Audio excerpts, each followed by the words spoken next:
समस्त आज उपस्थित रही गोटे जगह बसी चिंता करमती तो समुद्र आसीगला आज तो दक्षिण पार्श्व जगह नहीं ताकू ही सुंदर बोली कहुए से नाम होती सुंदर कांड महाप्रभु शुणी जानवंत कथा आगे जाइए लंका गढ़ शत योजन समुद्र को लंघन करुछंती सुरसा बाटे आसी अनेक कथा घटी सब कथा कही हबनी अनेक कथा घटिला पर लंकिनी ठाकुरानी पाखे पहुंच गई हनुमंत महाराज लंकिनी पचार किए रे चोर किए चोरी करिवो जो मोर आहार जहां लगी चोरा जी मते चोर भली देखा जीवो मु ताको खाई देबी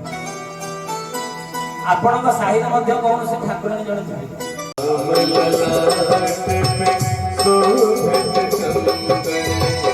रघुपति की जय